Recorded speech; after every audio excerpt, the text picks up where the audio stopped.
Hey, legal rebels, this is Tom Martin. I'm the founder of LawDroid, and this is my podcast, LawDroid Manifesto, where I interview legal innovators about how they do what they do. In this episode, I interview Ruby Powers, a board certified immigration attorney and author, transforming law firm management and empowering lawyers to work smarter and innovate.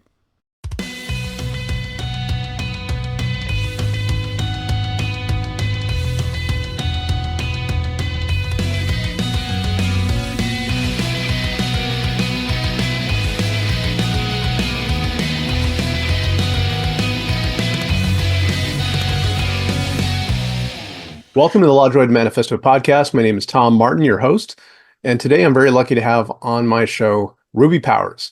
She is the founder of the Powers Law Group. She has also created a podcast and a book that's Power Up Your Practice that we're going to talk about, and she's a board certified immigration attorney. She's done a lot. She has a lot going on. We're going to talk about all of it, and with that, I'd like to introduce you, Ruby, and if you tell us a little bit about what you're doing now. Thanks so much, Tom. It's quite an honor. I've been practicing immigration for 16 years.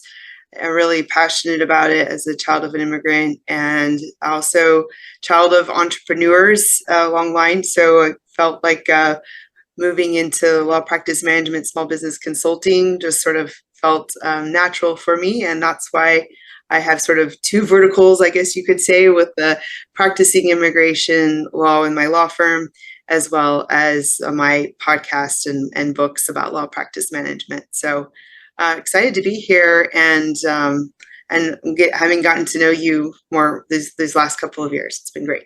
Yeah, same. We have so much in common, like being a practicing lawyer, also having the entrepreneurial edge. You're an adjunct professor. You mentioned that you're just finishing up your last class for the semester today. I'm going to be one next spring, and there's a lot going on that's in common, so it's kind of cool. Not many people share that and can have the same understanding of it. When you find those serial entrepreneurs, you usually have to latch on to whatever moments you can talk with them because they're in between projects all the time, working on a few things. True, it's a lot to keep juggling, and it was great to see you at the American Legal Technology Awards. Oh, that was so much fun. Yeah, I was glad to be there and at the little prom and get to hear Damien sing and be inspired by all the award winners as well. Yeah, that's right. Law prom. It's fun. Well, I want to talk about you, and I want to talk about how you got started. And where I always love to start with my guests is going back to the beginning. So we know where you are and all the things that are going on, but I want to get back to the beginning, your origin story. And so if we could start out with where did you grow up? Let's see, I have to remember these things. No, I actually was working on this for my chapter of my book. So I'm sort of funky a little bit. We moved around a lot. So my dad was born to German dairy farmers in Missouri, and my mom was born to American missionaries in Mexico. And so they met in Texas. And so we spent a majority of my childhood in Texas. I call San Antonio the virtual border between the U.S. and Mexico, between being able to speak Spanish or English and bicultural and everything. So my parents really didn't know where to live, so we kept moving up and down. People think I'm a military, what do you call it? Because of military brat. Yeah, military brat. But no, because I was in San Antonio, most people were. But no, they just were confused, and I think it was mostly the multicultural background between Missouri, Mexico, and Texas, and so we ended up staying majority of the time in Texas, in San Antonio. Wow. I think I shared with you that my mom was born in San Antonio, Texas. Yeah. It's fun when people, you're like, what side of town and which school did, I'm going to be going there for Thanksgiving. So I have a heart for San Antonio. So. And you currently live where in Texas? Oh, and I live in Houston. So it's a big old state. I've lived in almost every major city here, from Dallas to Houston to Austin, where I went to college. So more or less, I grew up in San Antonio, but then it didn't stop there. I was an exchange student to Belgium. I went to UT Austin, and then met my husband. And we were graduating around the tech bubble burst, which wasn't the best time. And moved to DC, And then I got a job with the Committee on Homeland Security, which was part of my interest in like immigration and human rights and international relations. Then I was a Rotary Ambassadorial Scholar to Spain, and we lived in Turkey for a little bit with my husband, and then I did a semester, a year in Universitat Autónoma de Barcelona. And then I went to start law school at UNC, and he went to do business.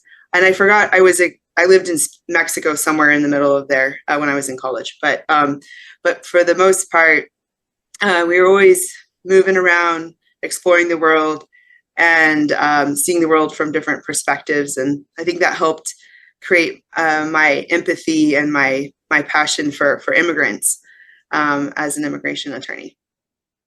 Wow, international woman of mystery.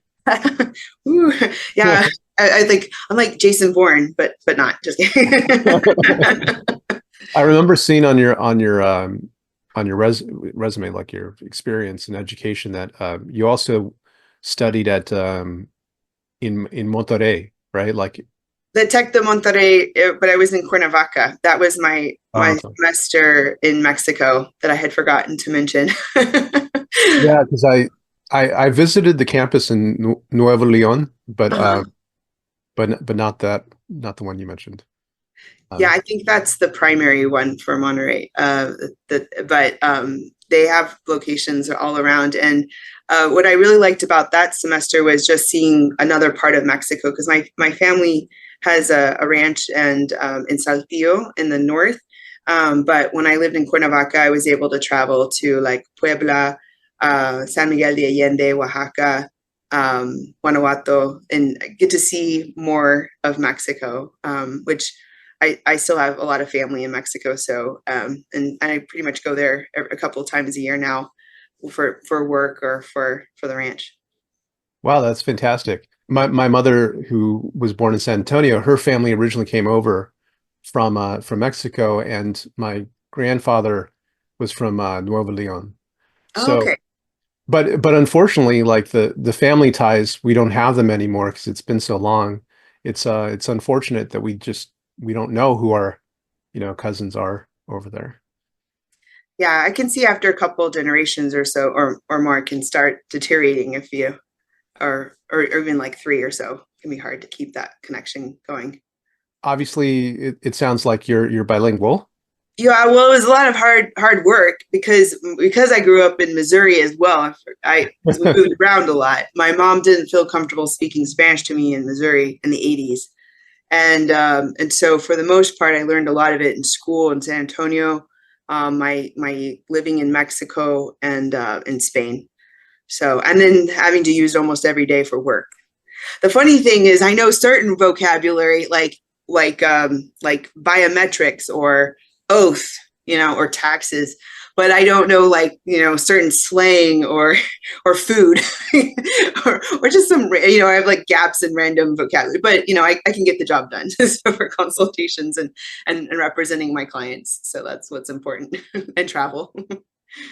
Okay, so let's go back a little bit still to growing up with your parents. You're moving around a bit. You're having different experiences when you're in college in different places, Belgium, you're in Europe, you're in Mexico, you're in the United States, obviously. What were some early influences that you mentioned entrepreneurial? Like, Yeah. was something that your parents did entrepreneurial? Like, what kind of work did they do? So it was mostly like my grandparents, but then also my dad and my aunt. And I shared that in my book because that's partially why I wrote the book, because I realized that entrepreneurial spirit sort of like you learn it by watching others. I think, and there's a certain personality being a little adverse. You just sort of like you're not as adverse to risk, and you're sort of like let's your risk tolerance is like a little bit higher than other people, and you sort of learn it from the people you see. So on my dad's side, they were dairy farmers for many generations, even from all the way from Germany. Like, so they came over in the 1850s or something like that, and then Germany before that. And then on my mom's side, they were missionaries, so they were working for God. And so, and they make newsletters and let people know what they were doing. And so I learned a lot about like marketing from that, and that helped, including when I was an exchange student. Part of what we were supposed to do at Rotary Exchange Students was talk about our lives and have conversations and strike up conversations with random people. And so a lot of those skill sets have been great for me being an entrepreneur, marketing, and being more willing to go out there. And my dad had his own small business, and my aunt was an estate planning attorney in Missouri. So all of those experiences, I learned a lot about how you have to work smart, not necessarily harder.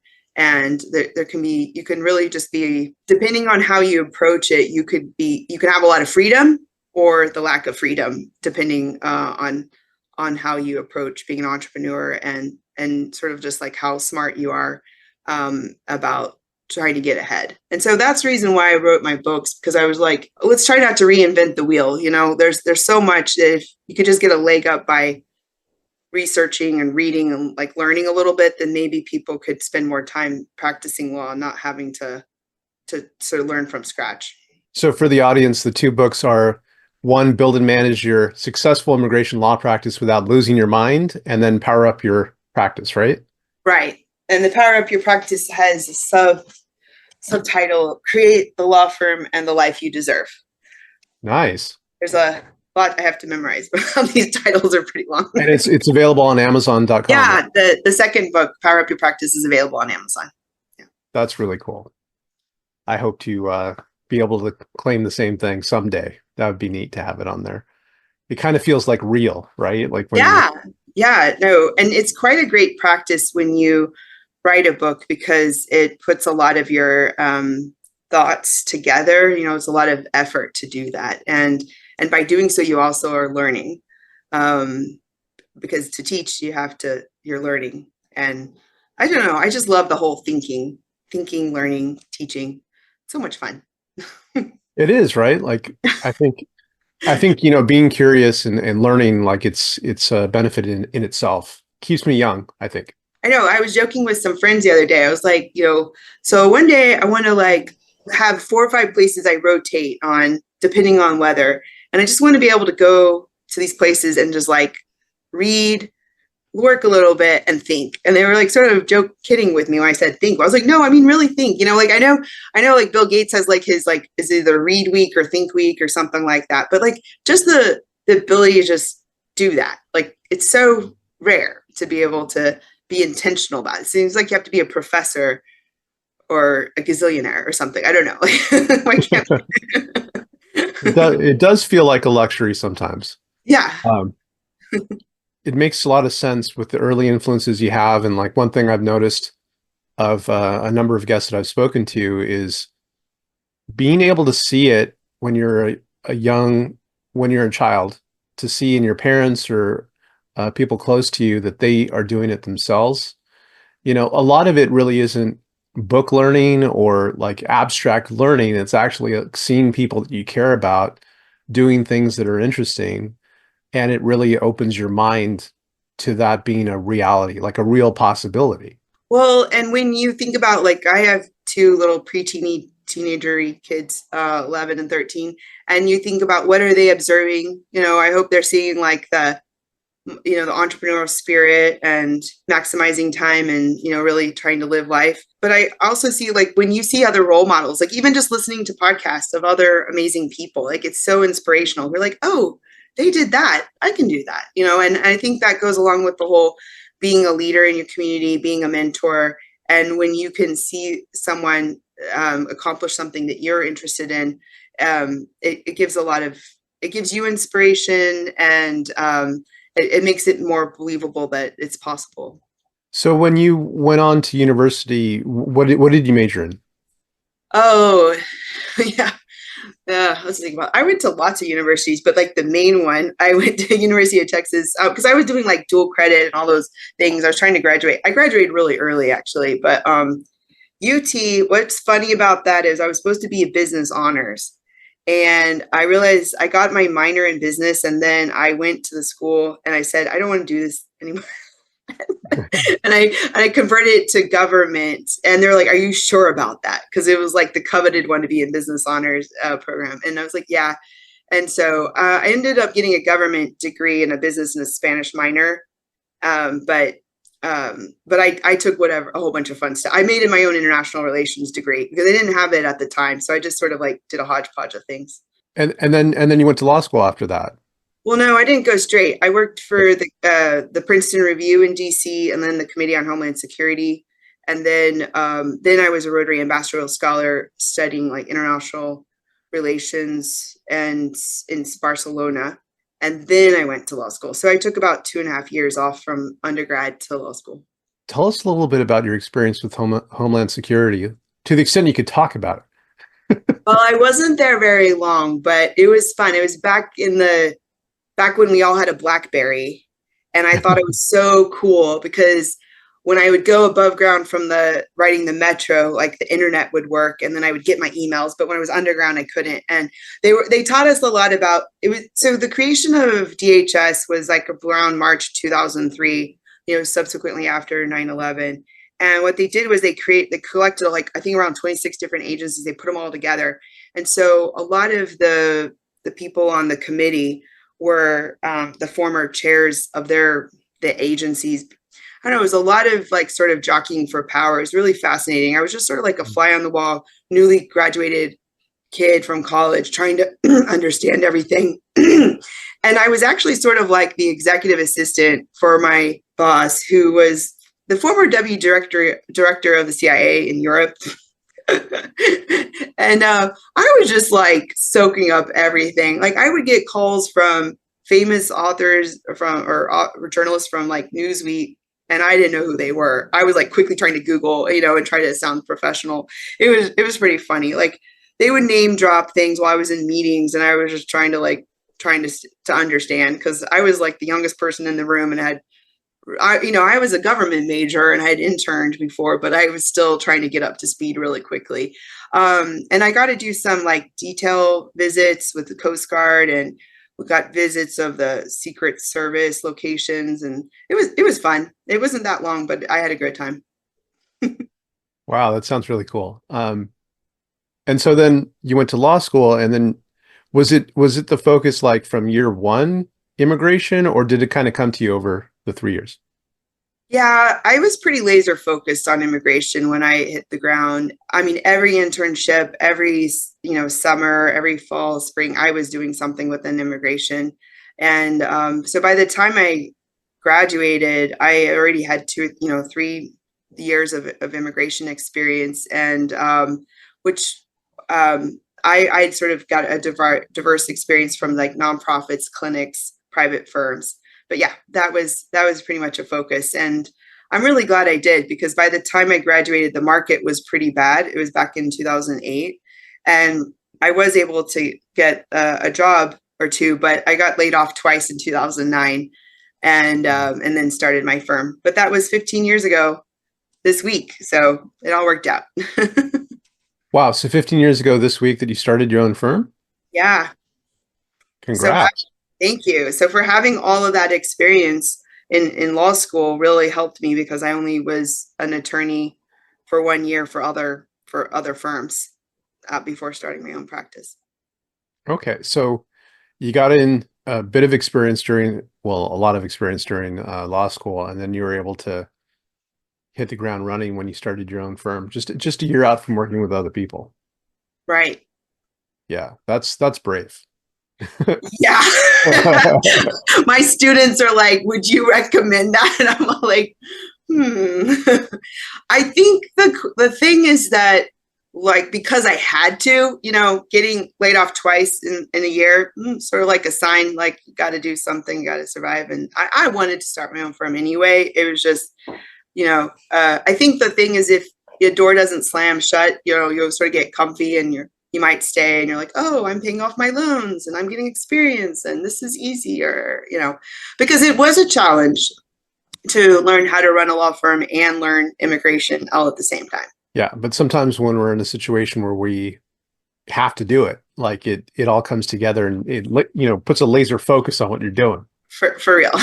And it makes me appreciate and still empathize for people who are in that boat. And like when I'm consulting with small solos and small firms, I'm like, you really have to create your people for resources to be able to, it's not like you can just walk down the hall and ask Joe Blow a question. Like it's more like you have to pull a favor, to ask a question, to text or call. It's a lot more work to get an answer. Yeah, I remember that. So what kind of, like, give us a sense of like what kind of cases you were doing early on, like asylum cases or what kind of cases? Well, luckily, I'd pretty much gotten exposed to all different areas within immigration. So, if people don't know this, like immigration in the US is federal. So, that's really fun because then we can help people all over the US and, in fact, the world on US immigration matters, regardless of geography. And so, I first was exposed to a lot of humanitarian type of work and family based immigration. And then I would learn more, a little bit of employment based investment and then removal. So one of my first attorney jobs was immigration court, and it was more of like a little bit more high volume. And sometimes you'd be told a week before your hearing, "Oh, you got court in a week. Figure it out." And then we're like, "Okay." um, which was my first time. I did immigration court in law school with the immigration clinic, but other than that, it was going to be my first time. And in my starting my practice, I did what I knew, and then I kept growing and expanding as much as I could. But I only did it when I felt more comfortable.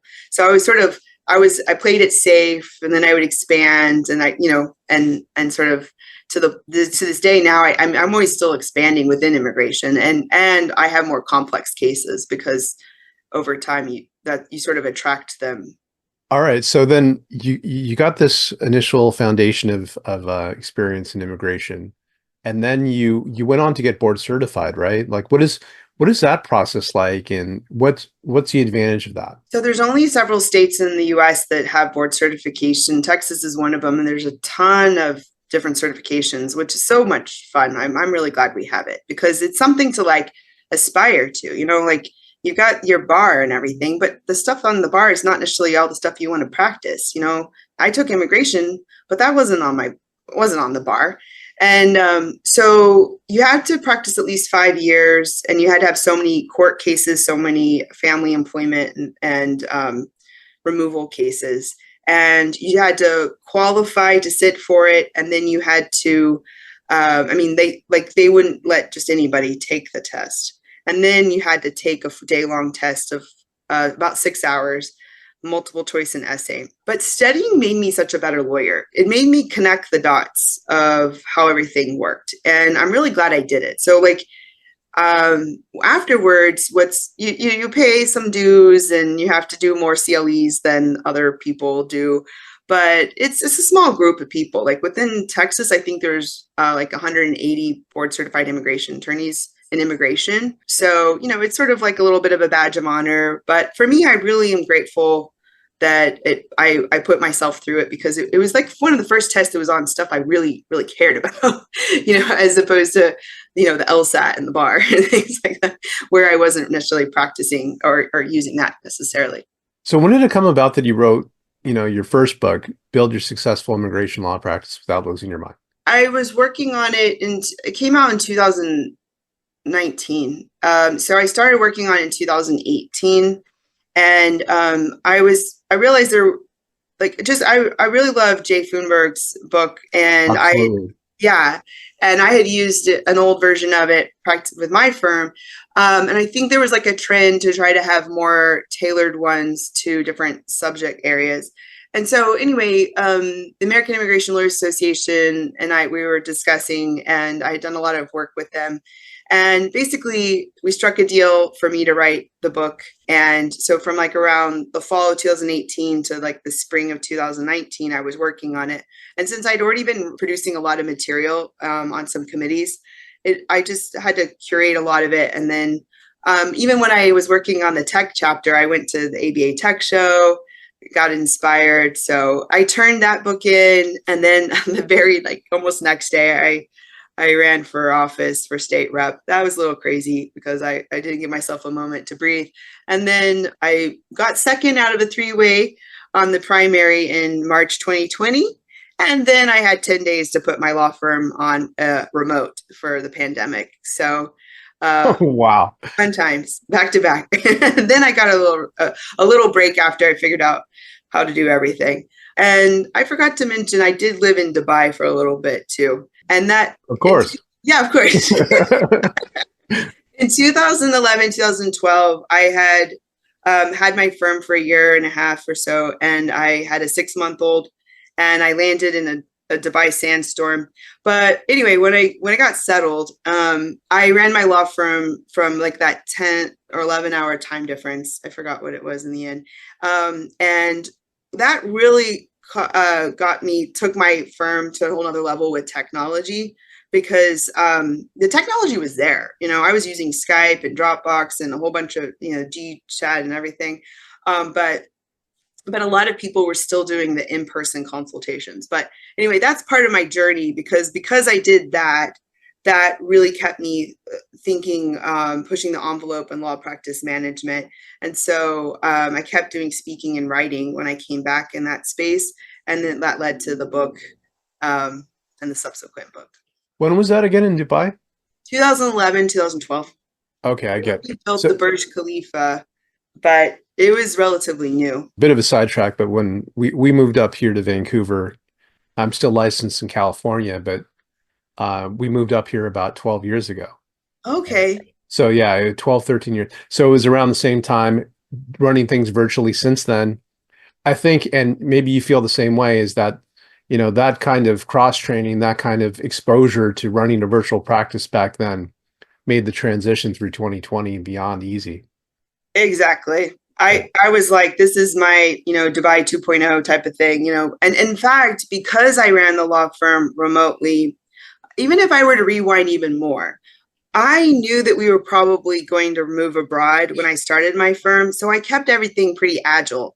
I didn't want to get a long-term lease. I didn't want to buy anything big and expensive and bulky. I was running my firm a lot from my house and meeting down the street at a law firm conference room, and sometimes Starbucks. But because I did that, it actually helped me in the long run, because I didn't have a lot of expenses. I saw a lot of my friends start their firms and go out and buy expensive things.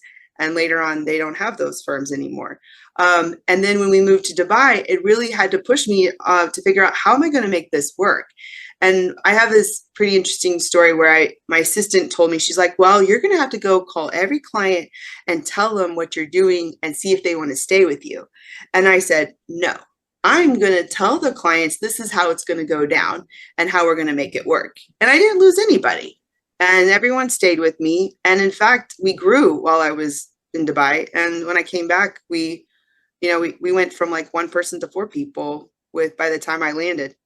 So I wonder if that assistant stayed with you. No, but we're cool. But That's good. Yeah, I was like, Well, I think it just shows the difference about mentality. Like, are you reactionary or proactive? And how are you going to take the opportunity? Yeah, and I think it also reflects like the way the clients reacted to you, and for me in a similar way, is like they care about the results. They care about, like, what are you doing for me? Are you still doing that? Okay, great. Like, I don't care where you are as long as you're doing that for me. Right. And doing this like in 2011, 2012, I could count on one hand how many people that I knew were doing this as lawyers. Like, there's so few. And now it's like, oh, no big deal. Yeah.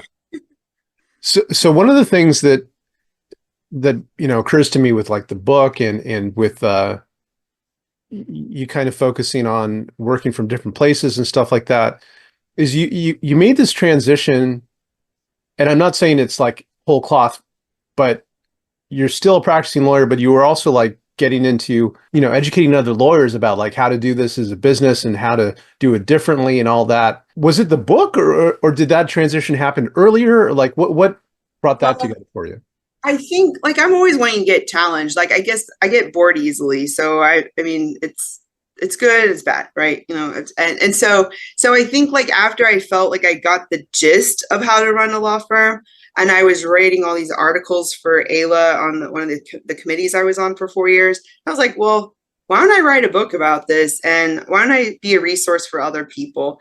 And then when I wrote the book, I was like, well, there's more, not everybody reads.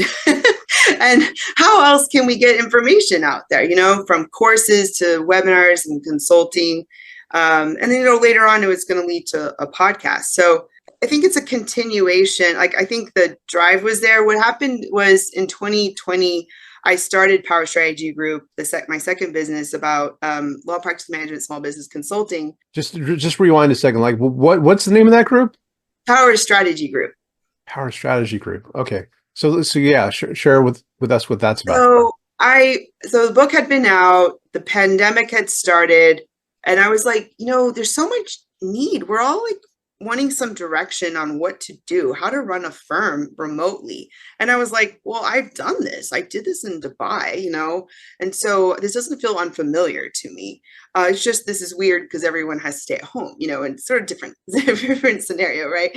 And so then I started doing these Zoom webinars for like 2-day webinars, and I was opening up to about 5 or 6 people at a time. And we were going through my book as course material, but really just giving people some best practices on how to navigate running a law firm, doing it during the pandemic.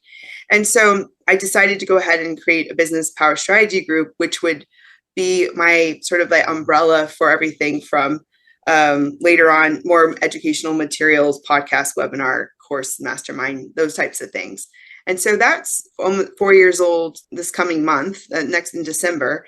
And then from there, I decided to later write another book, Power Up Your Practice, and start a podcast. And I still have more plans in the works, but yeah, I think it helps. How do I say it? Like, it helps balance me, because in my immigration world, sometimes it can be a little doom and gloom sometimes, especially if I do too much asylum work. I've helped represent people from like around 43 different countries. And I've got a lot of like really graphic things in my head from like my husband's like, why don't you want to watch this movie? I'm like, I don't need to. I have things in my head that could be movies, from representing clients from fleeing horrible situations. And so the law practice management, it's like no one dies, no one gets deported. There's usually a pretty good right answer. And I don't know, it's a nice break, honestly. So I think the two of them, no one's really truly asked me that sort of on point question. But I think for me, it's just having sort of that leveraging my strengths and my interest and sort of having that a little bit of a diversification of topic. Well, it makes a lot of sense. It's nice to have a safe space that's interesting and productive and creative. We don't always get that when we're practicing law, especially if it could be litigation and it's just you're stuck in that mentality, or it could be working with these difficult cases. So I completely understand that. I was thinking, how about we just throw out there like a couple of pieces of advice for lawyers that might be watching. What are, like, based upon your consulting work and the group and all that, what are like maybe a couple of common pitfalls that lawyers who own their own practice that they tend to fall into? Like, well, I think if I think about my journey, and I'm glad that I do consulting and talking to other people on my podcast and my students, because it gives me all these different perspectives. One thing I think that a lot of people in general, I used to say lawyers, but I think just people in general are bad at delegating and managing. And I think this is sort of what keeps them from being able to have the freedom to do what they really want to do. Because I really like, E-Myth Revisited, and he talks about the technician, the manager, and the entrepreneur. And he talks also about the nascent stage, the infancy, the adolescence, and like the more mature version of the practice or business. And really I think a lot of people stay in the smaller space, the technician space, for a lot longer because they don't know how to manage and delegate. And so I think when people can get a good grasp on that from reading, learning, getting mentored, have consultants help evaluating your own personality and your strengths and weaknesses, when you can really have a good grasp of delegation and management, think the sky can be the limit for you. Like you really have a lot more, you have a lot more opportunities. And I think that's really where a big pitfall. I saw that with myself when I was starting my firm. I had a lot of turnover in the beginning because I just didn't know how to, like, it was like a house of cards trying to keep everybody happy and paid and doing what they needed to do. That's one tip, is lean in on being a better delegator and manager. I think another one is you don't need to spend a lot of money. And you didn't need to do it back in 08 and 09, and you still don't need to. In fact, I feel like we're sort of at another revolution point in a way. Like back in 8, 9, when I started my firm in 9, but got out of law school, it's like the cloud was out. And it gave a lot of firms, small little baby firms like mine at the time, to be able to compete with like the big firms. And so and now I feel like we're in that another, like a, I don't know, pivotal moment in time, because AI is making it even easier for small solo virtual firms to compete with bigger firms. In fact, bigger firms are at a disadvantage in some respect because they have so much overhead. And we saw that as well during the pandemic, where, you know, firms that had these huge leases were having a hard time, like, you know, swallowing that overhead, and they were wanting people to come in, but then people didn't want to come in. And, you know, and so I think you don't need to have a lot of overhead to have a successful firm. And in some ways, people starting firms now are at a major advantage because they can probably just go virtual. And like how you and I both were experiencing maybe a little confusion by the client a little bit, like, "Ooh, I can't see you." You know, I called them the touch me, feel me, see me, you know, but that's gone now. People are fine with not being able to see in person their attorney, I think, a lot more these days. So those are two big ones. I could talk a lot about it, but Yeah, I mean, you have a lot of experience in it. You've also worked with a lot of different lawyers and bringing them up to speed about how to do things more efficiently and profitably. And I guess along those lines, going a bit further in the consulting part, um, what do you think about what lawyers do right now versus how they could do it to be more profitable, to get more business? Like there's sometimes, psychological barriers for that too. Are there any that you've experienced with the people that you've worked with? yeah, there's a really good book I like, Success Principles of the Millionaire Mind. I think it's by T.K. Eckler. I'll have to remember how to spell it. T. Harv Eker. T. Harv Eker. And when I was reading that book, I realized that we have like a blueprint from whatever our childhood or some event that happened or combination that can hold us back from success. And whether or not it's with money or with relationships or what have you. So I do think that law firm owners, entrepreneurs really need to really evaluate themselves and know their strengths and weaknesses and what makes those where those strengths and weaknesses sort of come from, because that could hold them back on management. Maybe they're control freaks and they don't want to let go, and the micromanagement, so that goes there.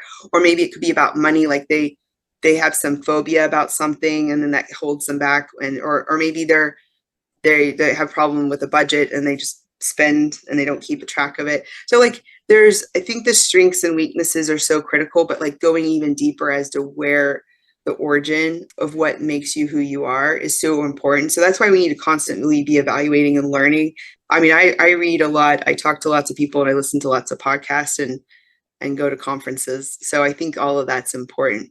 But where I think you originally were asking me something along the lines of like like how people could be more successful or what other opportunities.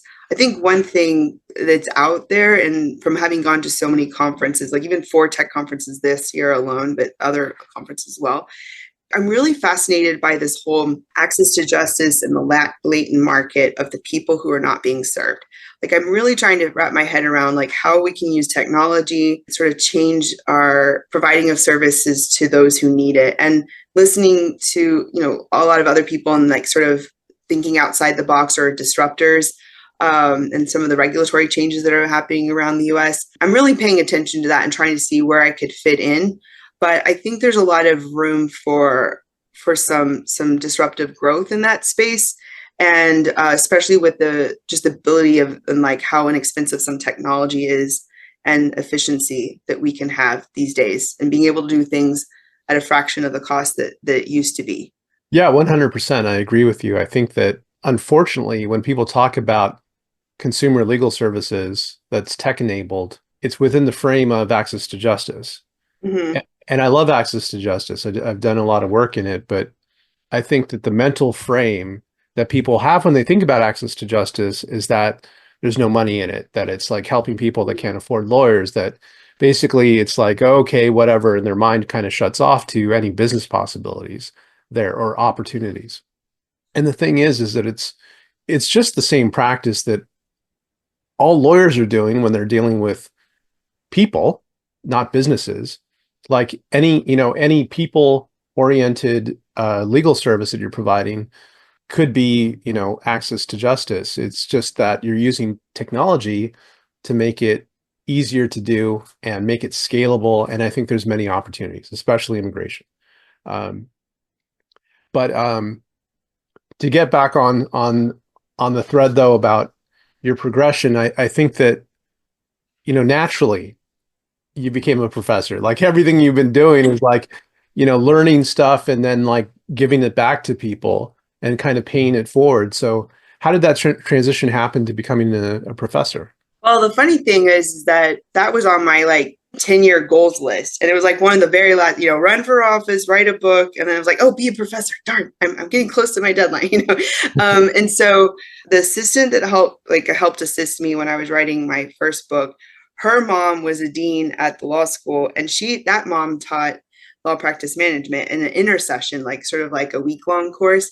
And she was retiring and they were needing somebody to teach the course. And I was like, well, let's turn it into a semester.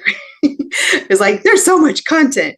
Anyway, so I think I had put my hat in the ring a few years before. And then when that opening happened, I was like, yeah, I'm here. And so now I'm finishing up my fourth semester tonight. And it's been great because as I've been working on my second book, just like it helps me stay present. I have guests, just like a podcast to come to see my students.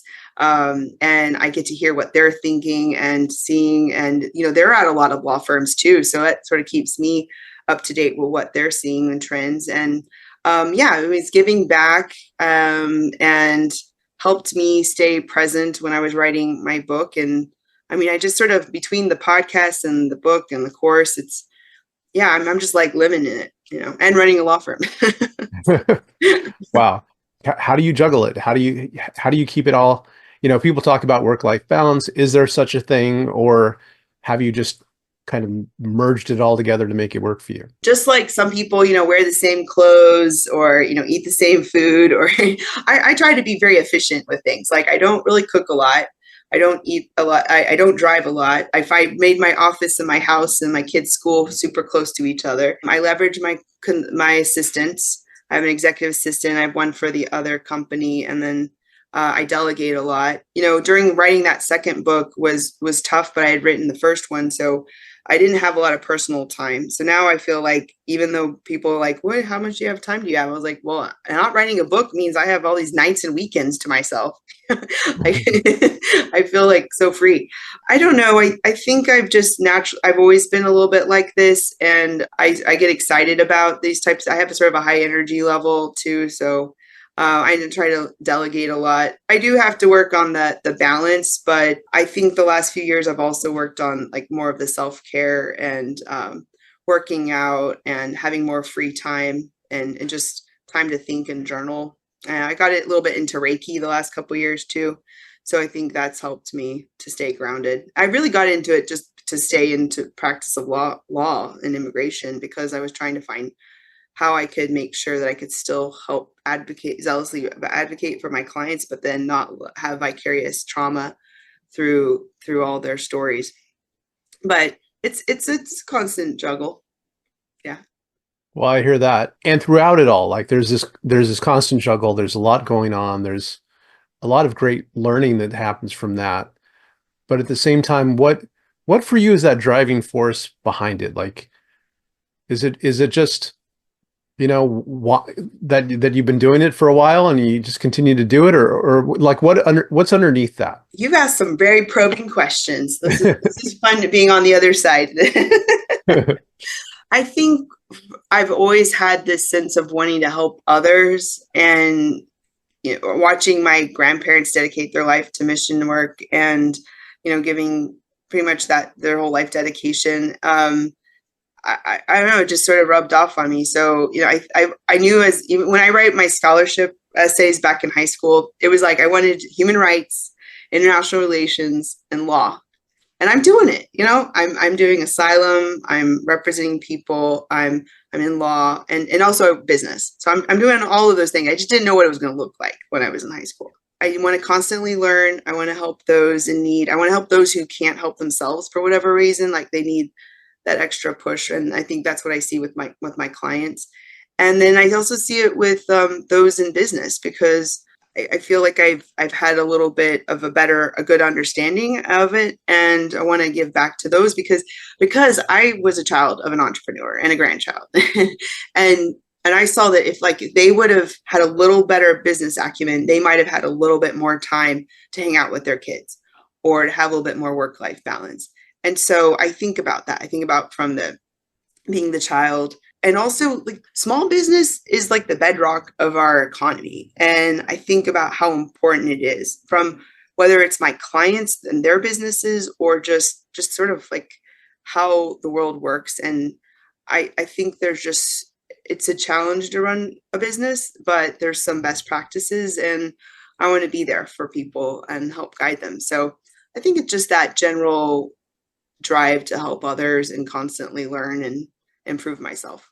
So to bring it back home for the audience that's listening, and I'm sure there's a number of lawyers amongst them, what is one lesson or one key point that you would want to relate to them that you've communicated in Power Up Your Practice? It could be from the book or from the podcast, but what's something that you've been trying to relate to lawyers through that experience?